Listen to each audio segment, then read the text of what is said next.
Bom dia. Eu não sei vocês, mas eu ando com muita saudade de ouvir o povo de Deus cantando. Você sabe que por muitos anos na minha vida eu tenho me dedicado a guiar as pessoas no louvor e na adoração. E nesses dias de pandemia, sabe aquele som assim, que enche a casa de Deus, as pessoas em harmonia.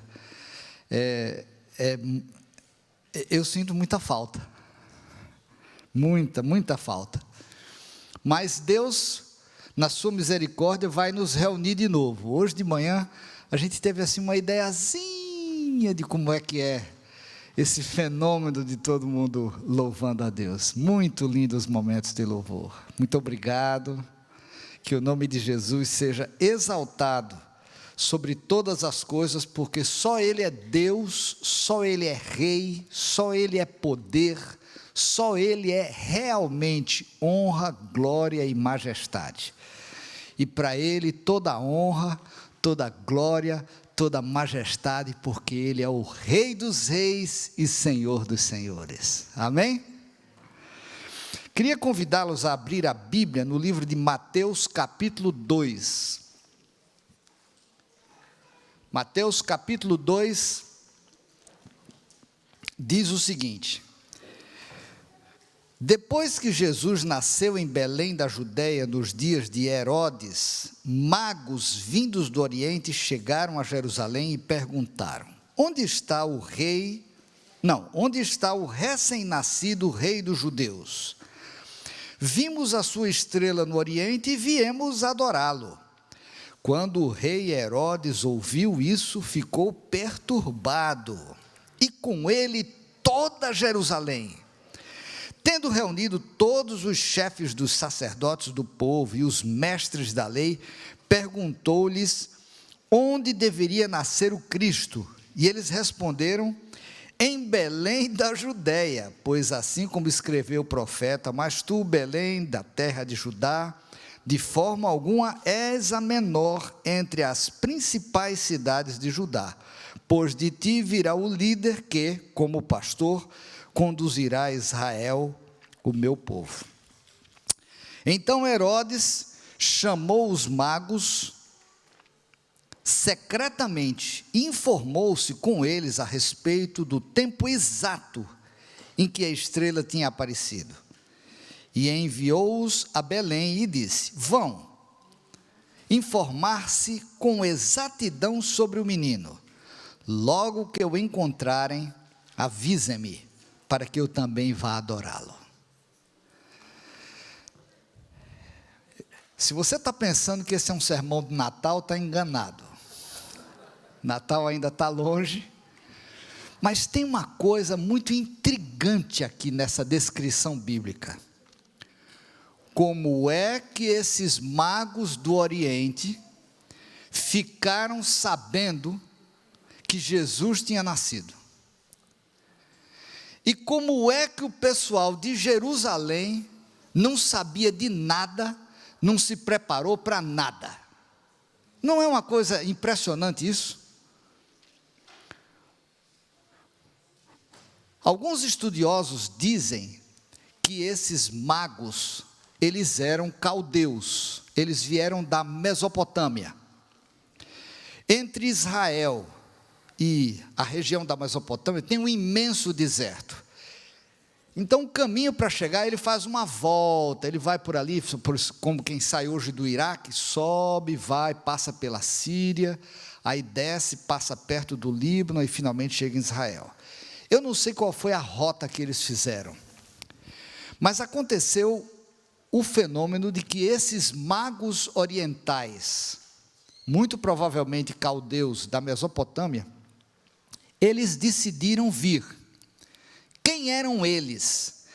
Esses magos eram filósofos, eram pessoas respeitadas, eram pessoas de nível social onde eles viviam. Eram pessoas que tinham a consideração de todo mundo, da vizinhança, da comunidade onde eles estavam. Alguns deles, eles abusavam da credulidade do povo, mas outros eram homens justos, estudiosos, pesquisadores. Esses magos que vieram para adorar Jesus estavam entre essa classe de pessoas boas. Agora, por que é que a revelação do nascimento de Jesus foi dada para esses magos e Israel inteira, cheio de sacerdote, sumo sacerdote, levita, em outras palavras, cheio de pastores, departamentais, administradores, toda a liderança da igreja, do povo escolhido de Deus, estava ali em Israel, vivia em Jerusalém, e ninguém se importou com o nascimento de Jesus. Precisou esses magos virem lá não sei da onde, para poder vir adorar com respeito, com consideração, o Rei dos Reis, o Senhor dos Senhores. Eu queria nessa manhã considerar com vocês duas coisas. Primeira, humildade. E segunda, visão de futuro. Visão de futuro é uma palavra que se fala muito hoje em dia, é uma palavra moderna. As empresas, os empresários, os empreendedores precisam ter uma visão, olhar para frente, olhar para o futuro, e isso vai dar inspiração para as pessoas, isso vai mostrar o caminho, isso vai criar a rota para poder você sair da onde você está para onde você quer chegar. Ora, visão de futuro é o dom profético, por favor. E sem o dom de profecia, o povo se corrompe. Por quê? Porque não existe sentido para a vida se você não olha para frente com esperança.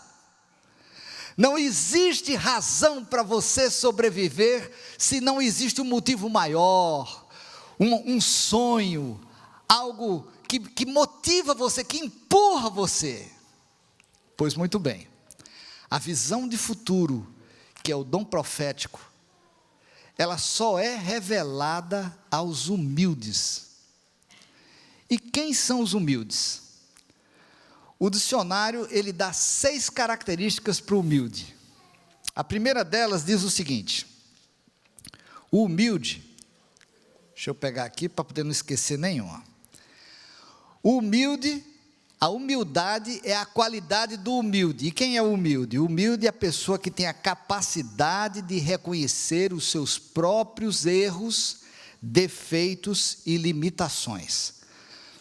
O humilde é o oposto de altivez, arrogância e orgulho. O humilde é um sentimento de inferioridade, de rebaixamento.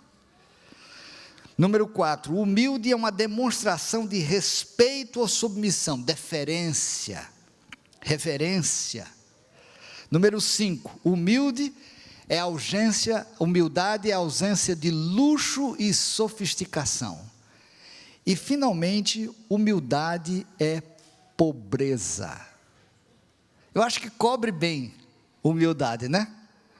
É você estar despojado de orgulho, de arrogância, você ter um espírito submisso, reconhecer os seus próprios defeitos, ter respeito pelos outros, submissão, e estar despojado de luxo, sofisticação, e finalmente pobreza. A gente fala, puxa, fulano teve uma origem tão humilde, geralmente se refere a uma pessoa que teve uma origem pobre, despojada. Agora, por que humildade é importante para você compreender a visão de futuro e a visão profética? Por quê? A pessoa arrogante, orgulhosa e altiva não dá o braço a torcer. Ele lê, ele estuda, ele vê revelado, mas ele não aceita, porque ele não é humilde. Ele não tem humildade no coração. Infelizmente, no tempo de Jesus, os líderes religiosos, eles tinham o conhecimento, mas eles não tinham a humildade. E isso foi uma tragédia. Quando eu estava me aprofundando nisso que eu estou falando para vocês, Me chamou a atenção o fato de que os magos vieram de tão longe, mas terminaram chegando no lugar errado. Eles chegaram em Jerusalém. Eles viajaram pelos caminhos, e o livro Desejado de Todas as Nações tem uma explicação maravilhosa de como eles viram a estrela, e de como a estrela guiou o caminho para eles chegarem lá. Diz assim, ó: viram os magos uma luz misteriosa nos céus, naquela noite em que a glória de Deus inundara as colinas de Belém. Ao dissipar-se a luz, surgiu uma luminosa estrela que permaneceu no céu.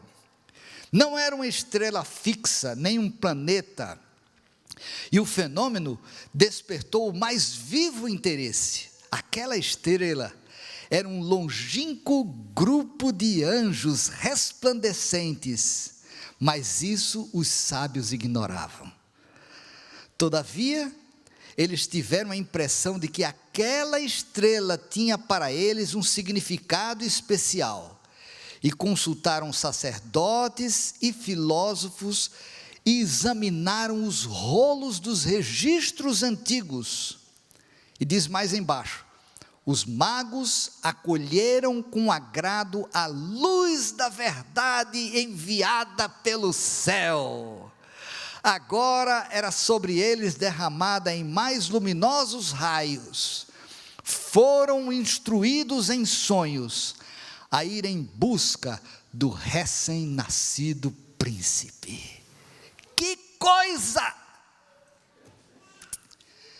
Esses magos já estudavam de tudo. E entre as coisas que eles estudaram, eles descobriram as profecias de que haveria de nascer Jesus. E diz aqui no parágrafo anterior desse capítulo impressionante, capítulo 6 do Desejado de Todas as Nações: a luz de Deus está sempre brilhando entre as trevas do paganismo. Olha que coisa!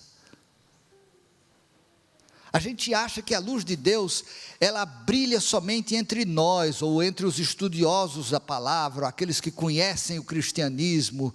Não! A misericórdia de Deus, a graça de Deus, está iluminando as pessoas que não têm conhecimento de Deus.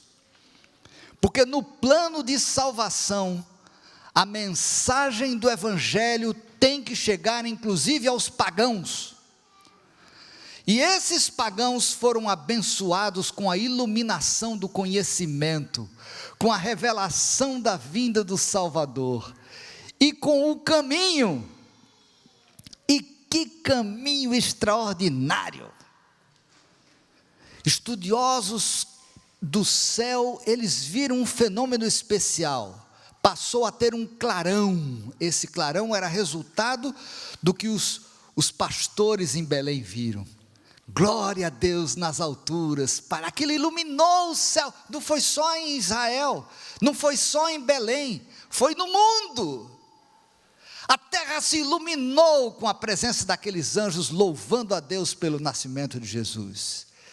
Depois daquele clarão, os anjos se concentraram num lugar, e ali aquela estrela conduziu os magos até onde Jesus estava. Que coisa extraordinária! Como Abraão, eles saíram pela fé, sem saber para onde iam, mas como aquela coluna de fogo no deserto guiava o povo, mostrando o caminho, aquela estrela conduzia os magos.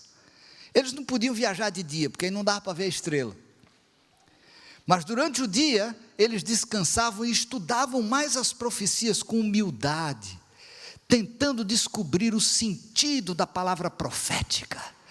E à noite a estrela aparecia, eles continuavam. Vocês sabem mais ou menos quantos quilômetros esses magos viajaram até encontrar Jesus? Mais de 1000 quilômetros. Longe. Viajaram, eu acho que muitas noites, até chegar lá. Eu não posso dizer com precisão quantas, mas eles estavam longe.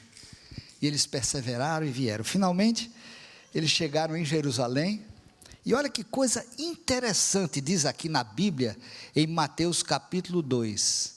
Quando o rei Herodes ouviu isso, ele ficou perturbado. Opa! Tem rei vindo aí negativo.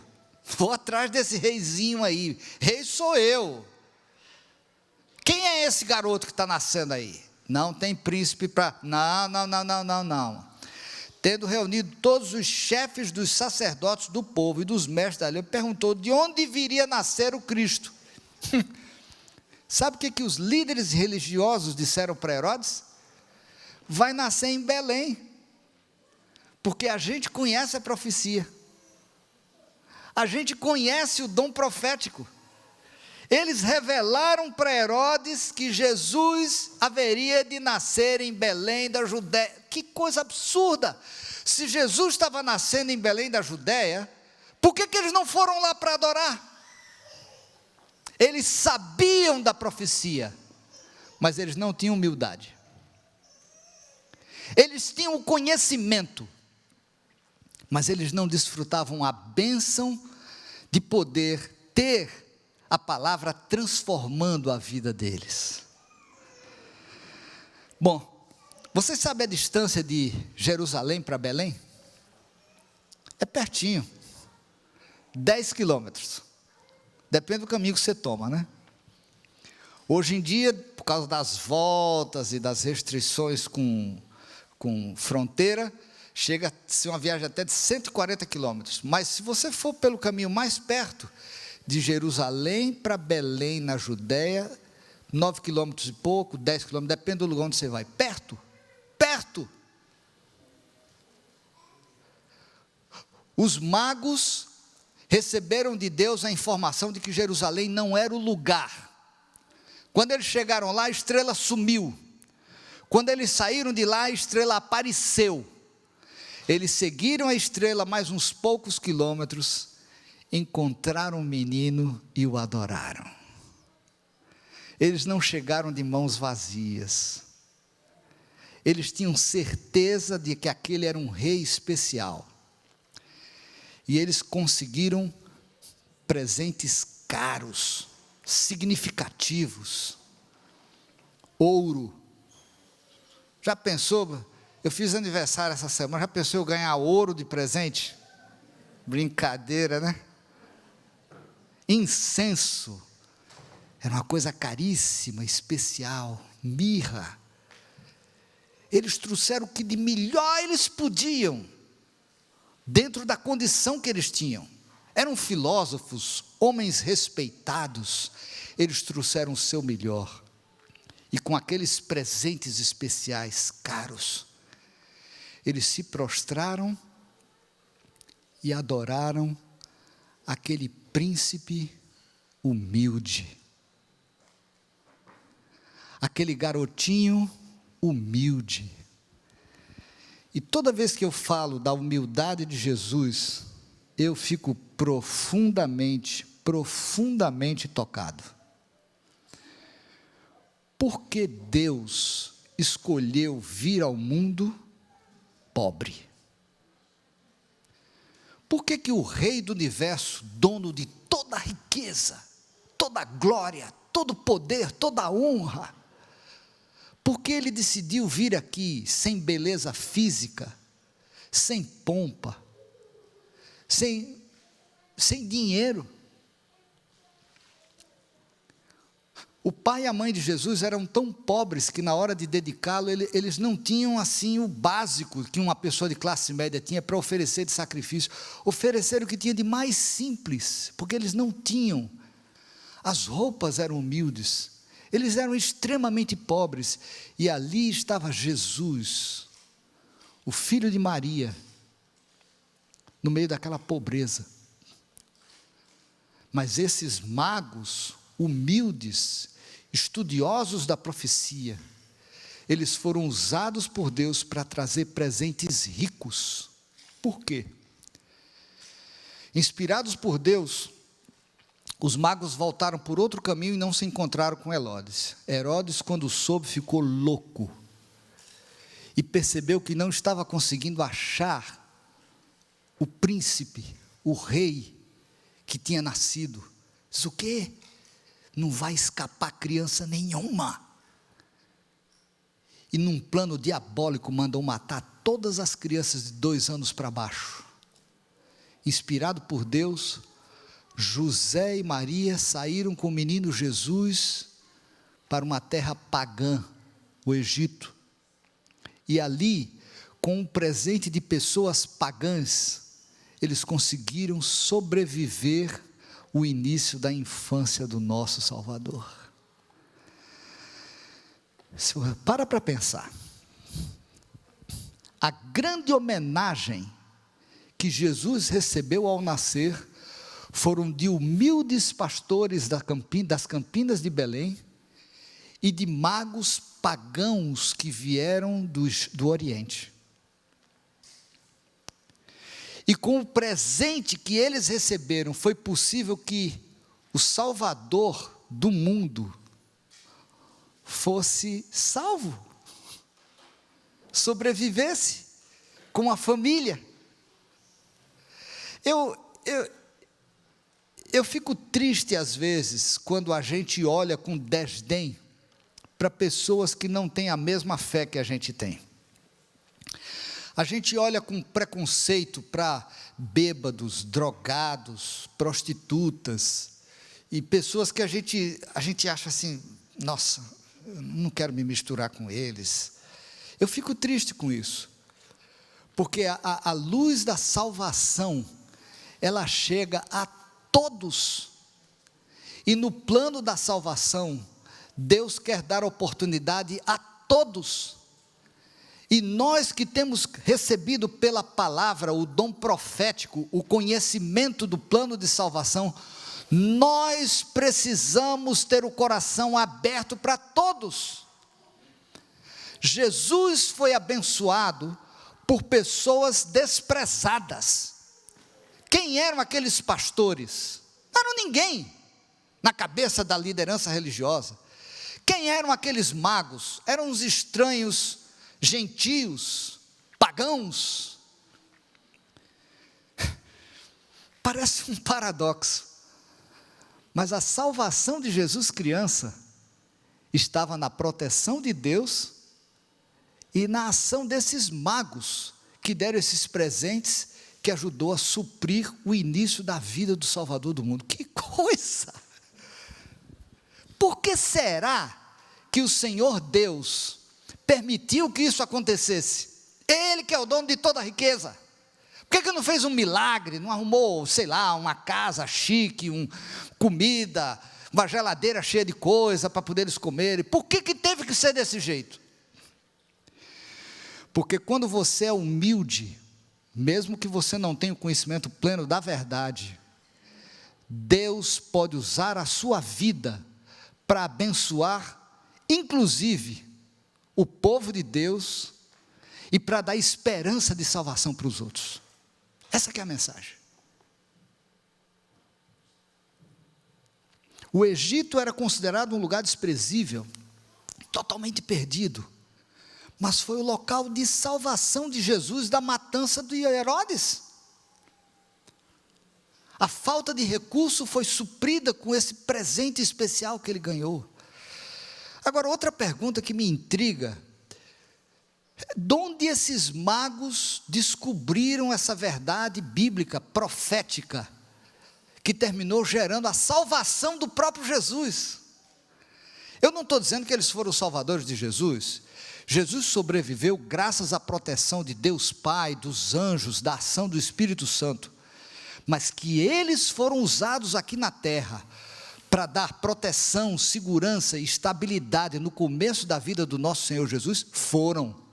E eu acho isso maravilhoso, porque às vezes a gente despreza pessoas que por nosso preconceito a gente não aceita, rejeita essas pessoas, e no coração de Deus está aberto para dizer assim: vinde a mim, todos vocês que estão cansados e oprimidos, e eu vou dar alívio para vocês.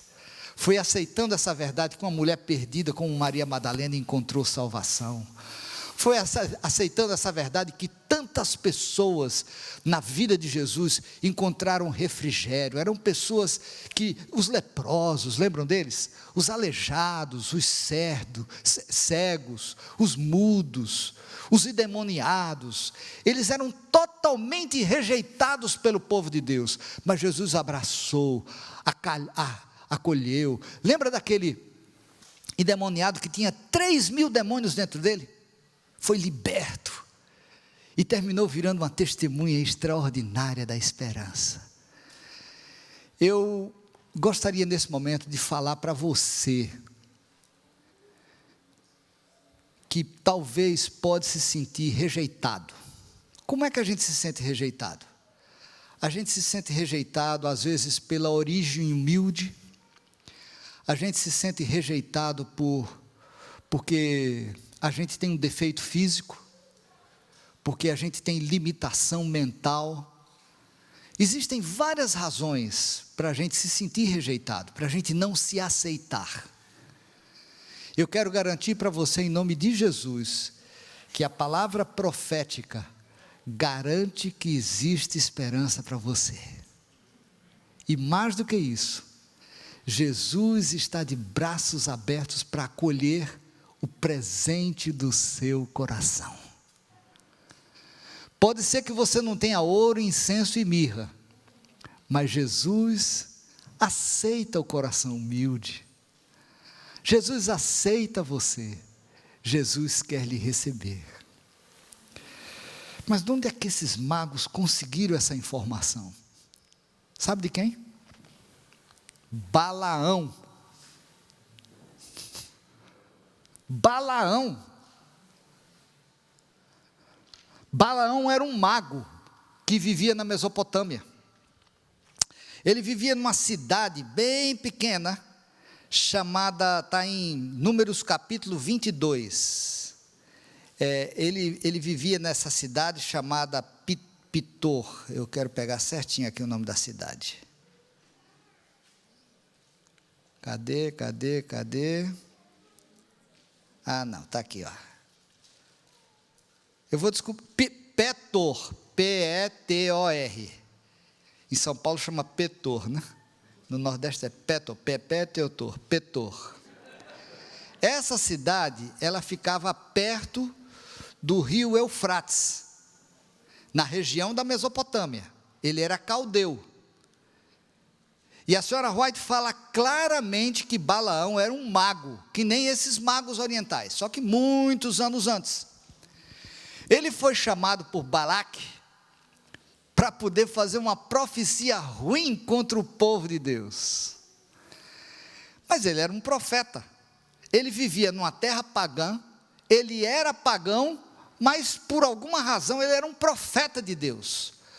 Só que no coração de Balaão tinha o problema de cobiça. Ele era muito ambicioso, muito ganancioso.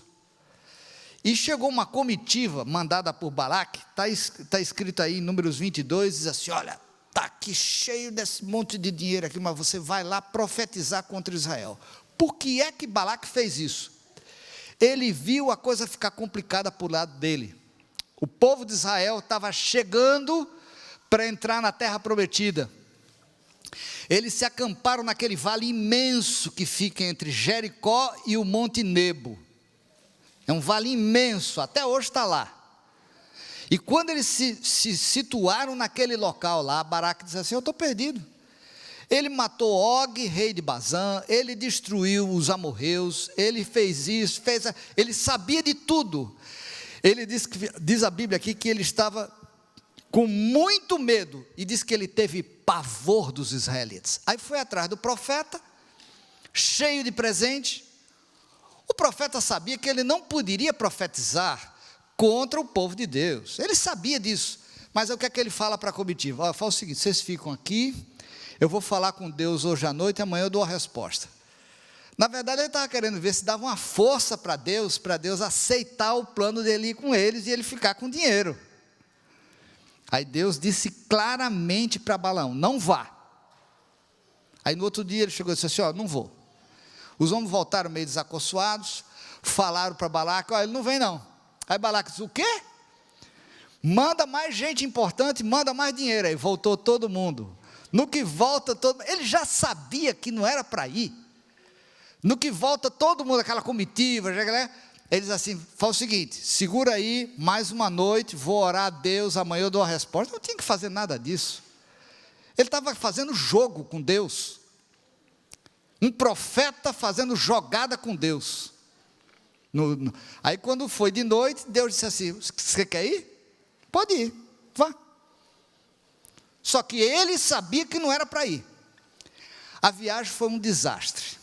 Montou naquela a jumenta terminou machucando ele bateu que nem maluco na jumenta, a jumenta saiu fora do caminho, até que finalmente Deus abriu os olhos, ele viu o anjo, a jumenta falou, deu uma lição de moral nele. É uma história impressionante. Vocês sabem quantos quilômetros, mais ou menos, Balaão viajou lá de onde ele morava, perto do rio Eufrates, até encontrar com o rei Balaque aqui em Moabe? Sabe quantos ele viajou? 750 quilômetros, aproximadamente. Viagem longa.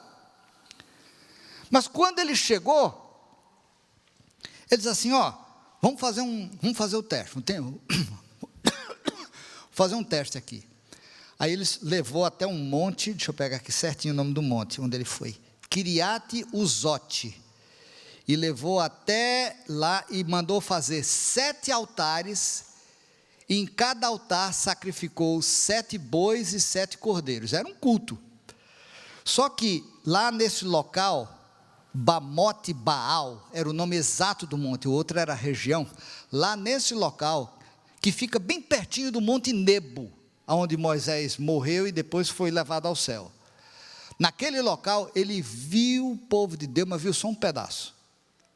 Aí no outro dia ele foi profetizar, depois desse culto. Ora, esse local onde ele estava, Bamote Baal, isso era um lugar alto de adoração a Baal. Ele não tinha que estar lá. Aquele não era um lugar abençoado por Deus, aquele era um lugar terrível de adoração a Baal. Mas aí ele fez aquela coisa toda e tal, chegou lá, fez a profecia totalmente em contra. Balaque ficou pasmado.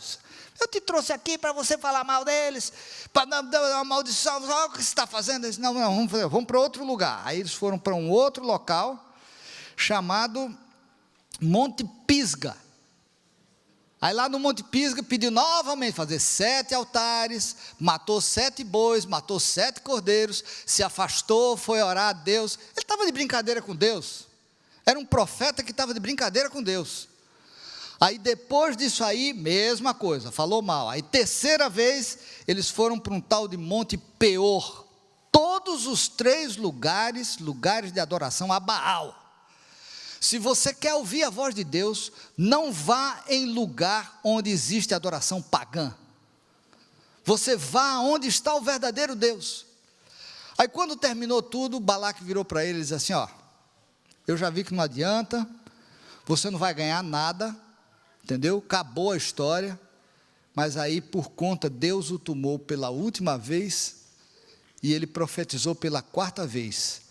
E nessa 4ª vez, diz em Números 24, verso 17, eu vejo, mas não agora, eu o avisto, mas não de perto, uma estrela surgirá de Jacó, um cetro se levantará em Israel. Essa profecia foi registrada, e muitos anos depois, aqueles magos descobriram essa profecia. Que estrela é essa? Por isso que quando a estrela apareceu, eles seguiram a estrela. Que luz é essa? Quem é esse cetro que vai se levantar de Israel? É um príncipe, ele é especial, ele está vindo. Bom, depois disso, Balaque realmente não recebeu mais visão de Deus, voltou para casa pobre, mas o livro Patriarcas e Profetas, a senhora White diz, que passado um pouco de tempo, ele decidiu voltar para Balaque, e daí ele deu uma sugestão para Balaque do que fazer para amaldiçoar o povo de Deus. Introduziu as prostitutas midianitas no meio do povo de Israel, para aquele culto especial a Baal. No começo, começou pelas beiradas de Israel, Mas em seguida um foi falando para o outro foi falando para o outro, e com vinho e bebida, aquele culto cheio de depravação, foi indo, virou uma praga, que tiveram que ser mortos milhares de israelitas, que se transformaram numa abominação ao Senhor. Depois disso, Finéias, filho de Arão, saiu na perseguição dos midianitas, e nessa perseguição morreu Balaão, morreu Balaque, e aquele povo foi eliminado. O povo de Deus entrou na terra prometida, e esse é um final triste da história de um profeta. O dom profético, ele terminou sendo usado para iluminar os magos orientais a descobrir Jesus e abençoá-lo com aqueles presentes. Olha que coisa. Mas o dom profético veio de uma pessoa. Será que ele merecia ser profeta, hein? Quem somos nós para julgar? Muitas vezes a gente olha assim, fulano está cantando na igreja, mas será que ele merece cantar lá? Fulano está fazendo oração, mas eu sei que aquele é um pilantra, aquilo não funciona lá. Quem somos nós para julgar?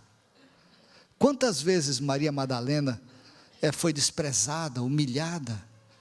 Aqueles leprosos foram também desprezados.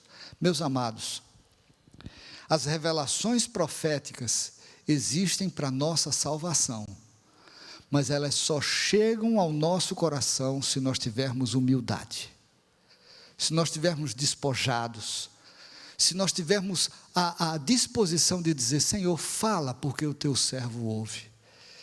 E nesse momento eu gostaria de apelar para que você pense em quão humilde foi Jesus, deixando o trono da glória, vindo a esse mundo, para viver uma vida humilde, uma vida pobre, para revelar o amor de Deus.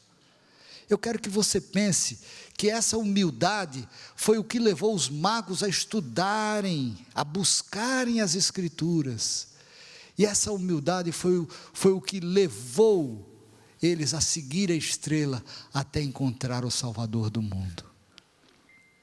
O que você tem feito com o conhecimento profético? A gente sabe que Jesus vai voltar, é uma profecia. A gente sabe que a gente vai viver no céu, é outra profecia. A gente sabe que quando a gente morre, a gente dorme até encontrar com Jesus. O que você vai fazer com o conhecimento profético?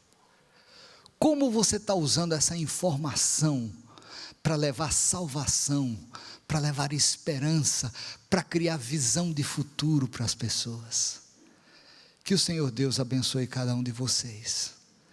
Nesse momento eu quero que Sonete compartilhe com vocês uma música que lembra quem é Jesus e mostra a característica desse caráter que deve ser um modelo para nós, uma inspiração para todos nós.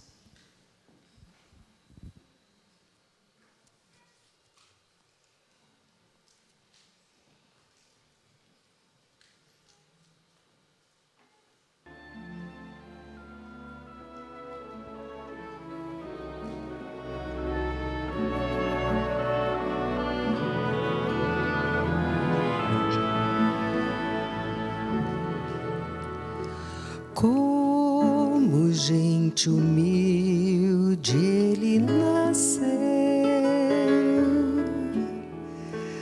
mais humilde que você e eu, na carpintaria com seu pai.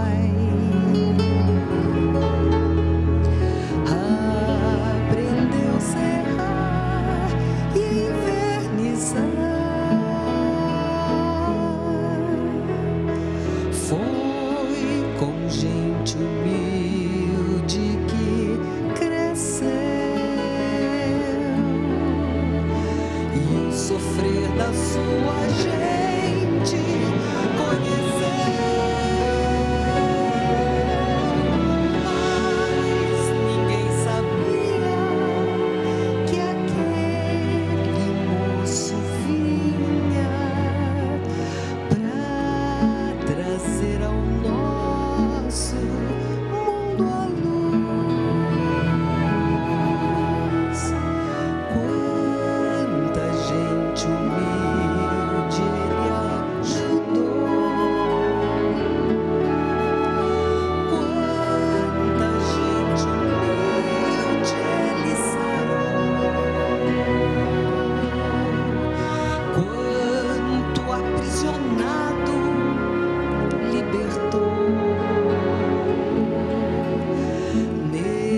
conte agora mesmo com Jesus.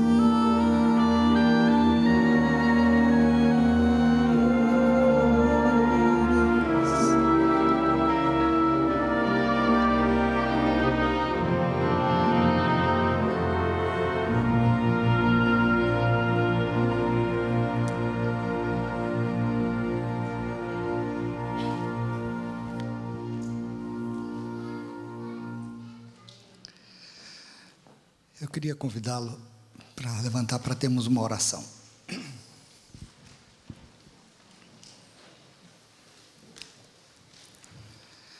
Querido Deus e Pai, nesse momento, em nome de Jesus, eu quero te pedir por pessoas que estão se sentindo rejeitadas. Talvez pessoas com defeitos, com problemas, com complexos, com traumas. Pessoas, Senhor, que foram talvez abusadas, violadas. Eu quero que Tu venhas com Teu toque e mostre para essas pessoas que existe esperança. Que através de Ti, elas podem ter uma visão de futuro completamente diferente. Essas pessoas, talvez nesse momento, estão olhando para o presente e não veem horizonte, não vê o fim do túnel, só problema, só dificuldade. Mas Jesus querido, abre para elas a revelação profética. Mostra para elas a esperança da salvação, a Tua breve volta, a vida contigo no lar celestial, a certeza da Tua companhia mesmo andando pelo vale da sombra da morte. Coloca tudo isso no coração dessas pessoas, Senhor, para que elas possam se agarrar da revelação profética e encontrar o caminho da salvação. Obrigado, Jesus, por aquilo que Tu és, por aquilo que Tu fazes e pela transformação que é possível acontecer. Tira de nós todo o orgulho, toda a pretensão, toda a altivez. Dá para nós um coração humilde, para que tenhamos os olhos abertos para ver as verdades maravilhosas de salvação que Tens para nós. Concede-nos essas bênçãos, dá-nos esta graça e conforta aqueles que se sentem rejeitados, machucados, magoados e desprezados. É o que eu te peço em nome de Jesus. Amém.